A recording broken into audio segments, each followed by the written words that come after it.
Hey everyone, it's Movie Lover 120 here, and happy Father's Day to everybody out there. And one of my shelves is empty again because we know what that time of month is. It's that time of month where we do a DVD collection. I think this might be my third and final. Well, oh wait, I got three others I forgot about. Go. And yeah, last one. Okay. Okay, now we're all good. But anyway, yes, this is gonna be the action movies. Yeah, I'm gonna be showing you all the more of the action movies and some of them maybe you may call like sci-fi or fantasy, but I'm gonna conclude them as action movies for this one. So yeah. Alright. And they won't be in any order whatsoever, but anyway, with that being said, here we go. So start off Star Trek. Films 2, 3, and 4. I honestly think I don't own most Star Trek the Motion Picture because I don't like that movie. And I think these are the three best of the original series to me because I feel like with especially Wrath of Khan the most, I think Wrath of Khan is the best Star Trek movie. And easily does everything better. I think 2 and 4 would have to be the best ones. Easily. Third place I'd put the 2009 reboot. Fourth place I'd put Star Trek Into Darkness. Want to know how I'd rank my top favorite Star Trek movies. And in fifth place I would have to rank Beyond. So yeah, those would have to be my 5 favorite Star Trek movies. Yeah, those are my 5 favorite Star Trek movies. But Wrath of Khan, always the number 1 best. Like it's a dark sequel, it's got a very emotional temporary send off to Kirk. Like, it's just epic. And next we got Pulp Fiction. This is just one of the greatest movies ever made. Enough said about that. It's just a fucking awesome movie. Alright. Next we got Bad Boys and Bad Boys 2. And Bad Boys 3, Bad Boys for Life.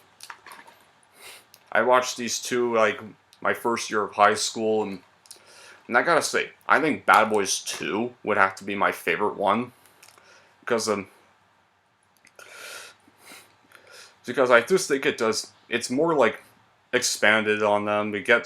We see more of them, these two together, more often, and I think it just does better action than the first one. Like seriously, what the fuck was Tay Leone doing in that first one?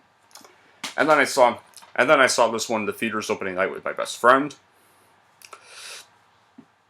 And I gotta say, I think this one's probably second best. Like this one's a little more emotionally, more drama-like, and more emotionally a little more drawn out. And I know they're doing a fourth Bad Boys, but I kind of don't really want them to do a fourth one because this was kind of a good end to the series, really. It was good closure to the characters. So I kind of wish they'd just leave it there. Alright, next you got The Green Hornet, starring Seth Rogen. I haven't seen this movie in years, and I think I just thought it was okay at the time, and I don't know what my opinion on it would be today. I don't want to make these two a little messed up, but alright. Got Independence Day, and you've got its piece of shit sequel, Independence Day Resurgence. I really love this movie. I think it's one of the best sci-fi movies ever made. Yeah, it's corny, but it's just so fun to watch. It's so epic. All the action scenes in this movie are so epic. Will Smith and Jeff Goldblum get very great performances. Randy Quaid even gives probably his best performance of his career in this movie. And you got this movie. I thought this movie was a piece of shit. I think, like, yeah, it was really not needed. It was made way too damn late. Plus getting rid of... Plus, as soon, like, you do the Star Wars Force Awakens sequel trilogy route where you get rid of all the old characters, replace them with these new ones you don't care about. Yeah. This movie bombed the box office, and thank God we're not getting a third one. We never should have got this movie to begin with. And you got Speed, one of my favorite Die Hard ripoff of all time, and probably one of my favorite Keanu Reeves movies, and definitely my favorite movie from late actor Dennis Hopper. This movie's just thrilling from start to finish, and start to finish, and it perfectly. I think it's the perfect of the most dire ripoffs, and I do not own Speed 2 Cruise Control because I thought Speed 2 Cruise Control was absolute crap. Alright, you got the John Wick trilogy. John Wick. Yeah, John Wick 2 and John Wick 3. Very epic. This is a very epic series. I think this one's the best because it's probably the one that has the closest one to a drawn-out plot and stuff. And these two are fun action-wise, but they're all three of them are terrific movies. I think this one's. Oops, I'm pulling the wrong one. I think this one's my second favorite. I went and saw this movie in the theaters opening night. It was the first John Wick movie I saw in theaters, anyways. And I think this one's my third favorite. They're all great movies, but I think this one's kind of the slowest. It kind of gets a bit slow at times, but it still got very epic. But it's still got some pretty epic action scenes. I think this one has the best ending. I think of all the movie endings, this one probably has the most epic because it perfectly sets up this movie. So yeah, I'd have to say. So yeah, I rank it John Wick 1, then John Wick 2. No, John Wick 1, then John Wick 3, and then John Wick 2. But they're all good movies nonetheless. Not one of them is terrible. Alright, and you've seen these many times. Crank. And Crank 2, High Voltage. Now, sure, when I first saw this movie, I wasn't a big fan of this movie when I first saw it, but then I revisited it, then I also revisited it, and it's really epic. Probably one of my favorite action movies of all time, my favorite Jason Statham movie of all time. The sequel, I personally like even better because it's just crazier and funnier. And, you know what? If you're ever looking for a Grand Theft Auto adaptation, I think you could call this kind of the closest thing to a Grand Theft Auto movie. Just take out the title Crank, replace it with Grand Theft Auto. Just put Grand Theft Auto as the title, and there you go. You already got a really epic Grand Theft Auto movie adaptation right there. And if this were a video game adaptation, it would probably be a video game adaptation of Saints Row. First one would be Grand Theft Auto. Second one would be Saints Row. They're like good video game movies. They're these good like little Neville, Dean, and Taylor styled goofiness to them. Alright, and now The Expendables and The Expendables 2. I think I'd have to say these are also very fun movies. You got all these great action stars teaming up to make this epic action movie and an epic action sequel. Not to say, if I had to pick my favorite one, I definitely slightly do prefer Expendables 1 better. Expendables 2 kind of gets a little too corny at times, but I like them both, honestly. I think they're both first two are honestly great movies. And I never bought the third one because I thought the third one was absolute trash. Because I knew it would be the minute they rated it PG-13. Which is the stupidest thing ever. God, my favorite Terminator movie of all time. Terminator 2, Judgment Day. I don't own the Terminator, guys, but I keep meaning to buy that one, but I will eventually. But this one, easily the best, easily probably the best film of the Terminator series, and easily the second greatest sci-fi sequel and sci-fi movie in general. Like, just love everything about it. T-1000, Sarah Connor's even better portrayed. T-800 is given more human depth, even. Plus, Edward Furlong gives a good performance as John Connor. I think it should have been the last one in the whole series, because even James Cameron meant it to only be 2 movies, but then Warner Bros. Bought the rights, they got greedy, and then they went and made several more. Terminator 3 is okay. Terminator Salvation, slightly less okay, but still decent enough. Then you got Terminator Genisys and Terminator Dark Woke, which I don't want to speak of, so the better. And you got Die Hard, containing all the first 4 movies, aka the only ones that exist. Die Hard, Die Hard 2, Die Harder, Die Hard with a Vengeance, and Live Free or Die Hard. Which I consider my third favorite series. And now I'm gonna get hate for saying that. Well, if you want, like what I say, what I mean is, I like the unrated version of this movie. The unrated version is the best version of this movie, hands down. The PG-13 version I could care less about, but the unrated version, to me, what should have been released, because maybe then it would have been, fans would have been better received about it, and it probably wouldn't be nearly as hated much as a lot of fans think it is. I mean, Live Free or Die Hard isn't even just really hated, it really has an 82% on Rotten Tomatoes. Although, if I had to pick the best of the sequels, it's definitely Die Hard with Vengeance, because of Bruce Willis and Samuel L. Jackson's chemistry in that movie, and I especially love Jeremy Irons and Simon Gruber, because of very good performance. I think Simon Gruber is his second best performance behind Scar from The Lion King, so... But the first one is easily the best, because that one has my favorite cinematic villain, one of my favorite cinematic villains ever, Hans Gruber, from Die Hard. I mean, Hans Gruber. And y'all know, like I'm going to say before and I'm going to say it again, I hate Good Day to Die Hard. Alright. Next you got the Fast and Furious movies I own. Fast and the Furious, Too Fast, Too Furious, Fast and the Furious Tokyo Drift, Fast and Furious, Fast 5, Fast and Furious 6, and the one that should have ended this whole series, Furious 7.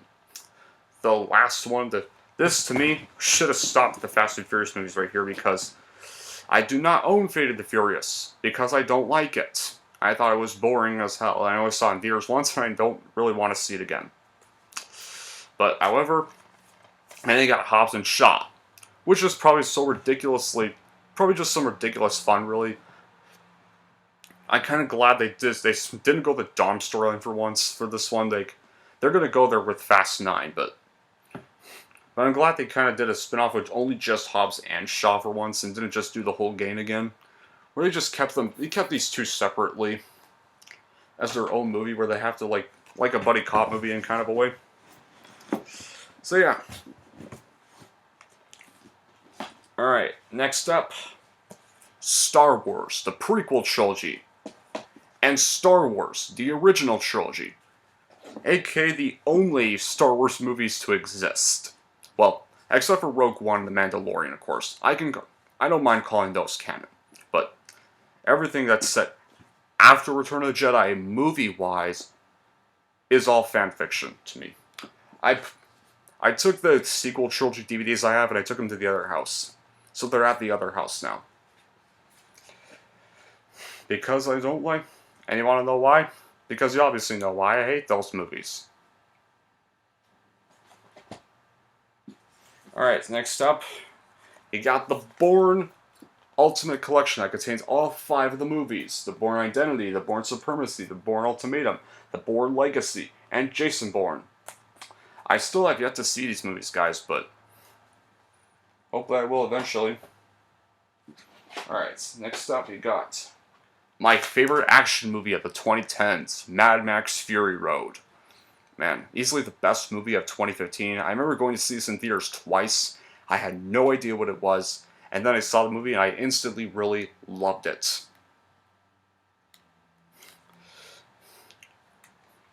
I still have yet to see the Chrome edition. Alright, then you've got Blade Runner, The Final Cut, and Blade Runner 2049. I think between the two, like I think for a lot of sequels, I think this one's better than the first one.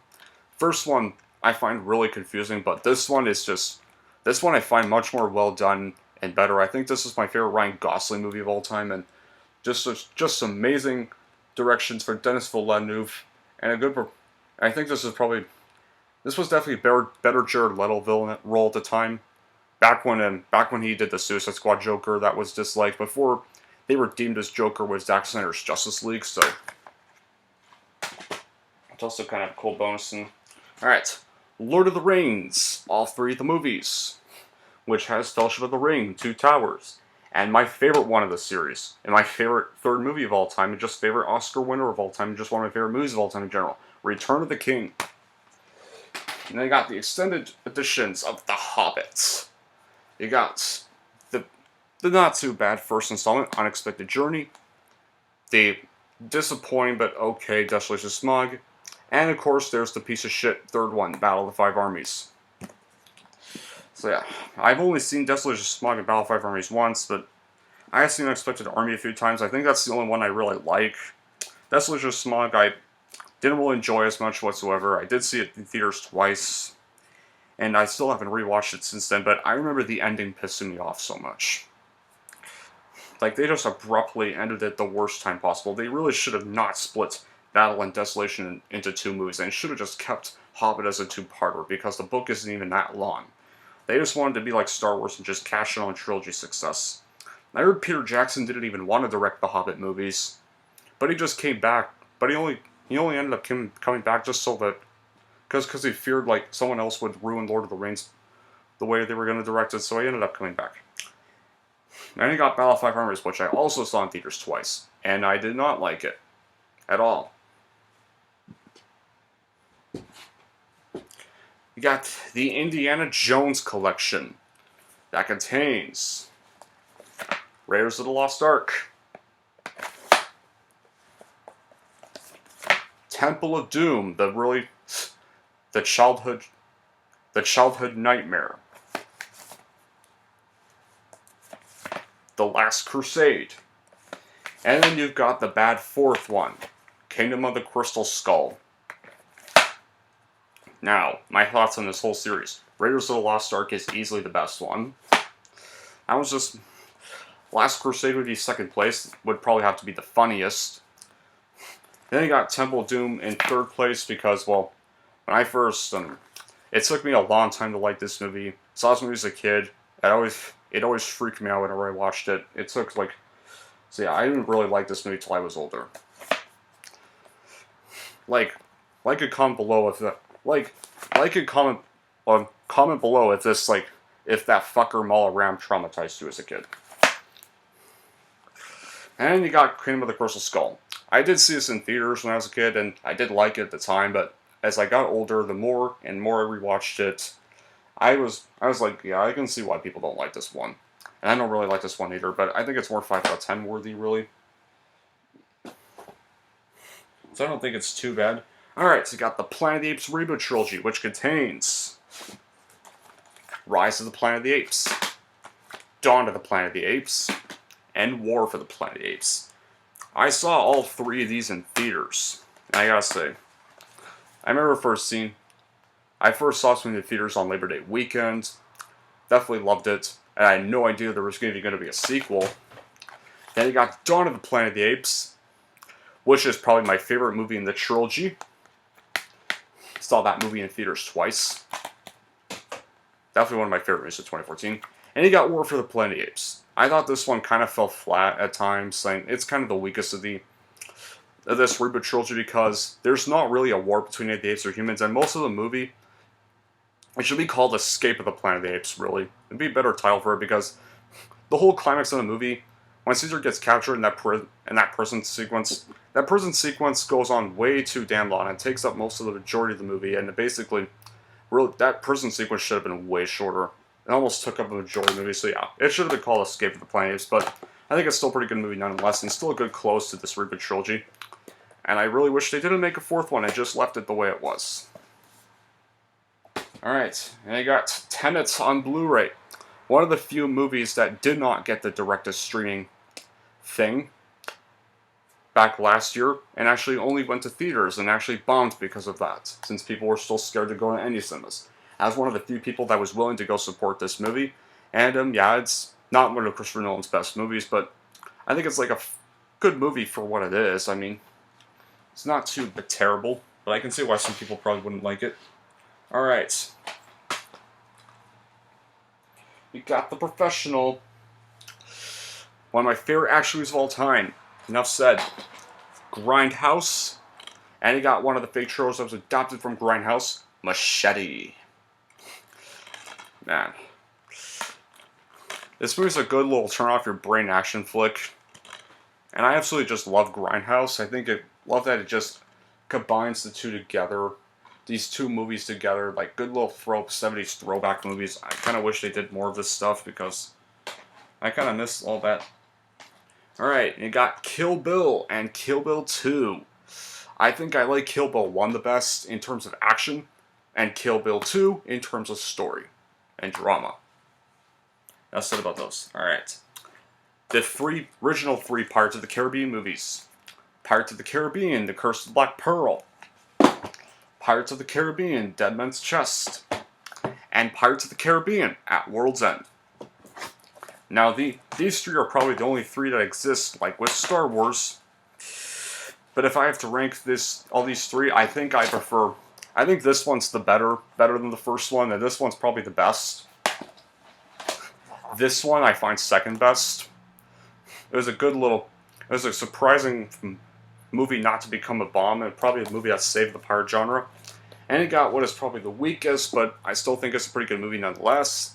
Pirates of the Caribbean, At World's End. People can call this the weakest of the original trilogy. Yeah, it's not one of the better sequels out there, but this movie was a great way to end Pirates of the Caribbean, and it should have stayed ended there. Because I never bought the fourth or fifth ones, because here's why. I saw 4 in theaters once, and I never saw it again because I thought it was really boring. And I also never bought Dead Men Tell Tales because I thought Dead Men Tell Tales absolutely sucked. Alright. Got The Matrix Reloaded, and The Matrix Revolutions. I like all three of these movies. I don't care what anybody says. People can say the sequels suck. They should never have been made. And no, not really. I mean, we still need to see... People can say that, but I think we still needed sequels. Because there were some questions about Neo being the one that kind of needs to be curled off. I mean, yeah.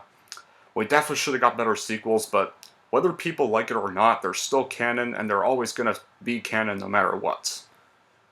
Guys, there's still better sequels than the Disney Star Wars ones, I'll give it that. Plus, Matrix Revolutions has one of my favorite fights in history, and that is Neo versus Smith in the rain. Alright, got another one of Tarantino's movies, Inglourious Basterds. Everything Tarantino does is great. Enough said about that. And I got one I haven't seen yet, but I do know the theme song of it because it appears in the Ted films. Dun dun dun dun dun dun dun dun. Flash! Ah! Savior of the universe! Yeah. I still have yet to watch this movie, guys, but I have heard it referenced many times in the Ted films because the Ted films always cameo Sam Jones. Alright. And you've got First Blood. No, wrong one. Forget that. First Blood Part 2. Rambo 3. Rambo 4. And Rambo Last Blood. Now, I've seen the 4 of these. They're perfect films, like perfect little war film style films, and I think First Blood and Rambo are the two best because they're the most dark and the most serious. And I like First Blood Part 2 in terms of silly action. Then you got Rambo Last Blood, which is probably the second weakest, but honestly still a very great, fun movie. I saw this movie in the theaters. I absolutely had a blast with it. Loved it. It was very dark, brutal, gory, and graphic. Even more graphic than Rambo 4 was. This movie made Rambo 4 look G-rated in comparison. And I did not like Rambo 3. Alright. Next up, you've got the Harry Potters. Harry Potter and the Philosopher's Stone. Harry Potter and the Chamber of Secrets. Harry Potter and the Prisoner of Azkaban. Harry Potter and the Goblet of Fire. The weakest one, Harry Potter and the Order of the Phoenix. The second weakest, Harry Potter and the Half-Blood Prince. And you've got Harry Potter and Deathly Hallows Part 1. And Deathly Hallows Part 2, which is my second favorite movie in the series. They're all great movies nonetheless. Okay, I think we got the last ones. The Jurassic Park movies. the original 3 movies, Jurassic Park Lost World and Jurassic Park 3, Jurassic World, and Jurassic World Fallen Kingdom. Now my thoughts on this series, like you see my ranking, I enjoyed the first one the most. Then Jurassic World, then The Lost World Jurassic Park, then Jurassic World Fallen Kingdom, and then the worst one would have to be Jurassic Park 3. You know, the one where the damn dinosaur talks and Alan's dream and goes, Alan. I hate that freaking part so damn much. That part was just stupid. That was... like, and especially when Jurassic Park 3 killed the T-Rex straight away. Yeah, a good way to ruin your movie, a good way to put your franchise to death. Thankfully, Jurassic World movies are undoing that, and I actually can't wait for Jurassic World Dominion to come out next year. And I really hope it can repair everything Fallen Kingdom did, because I didn't like Fallen Kingdom either. I thought it almost killed the franchise for me. But I really hope Dominion can undo the damage that movie did, and not be like Rise of Skywalker again. Which I was really hoping would fix everything, and it didn't. It just made everything worse. Alright. I think that's pretty much it for all my action movies. That'll be it for this video. Thank you all for watching, and if you like this and want to see more, then don't forget to like, subscribe to Movie Lover 120.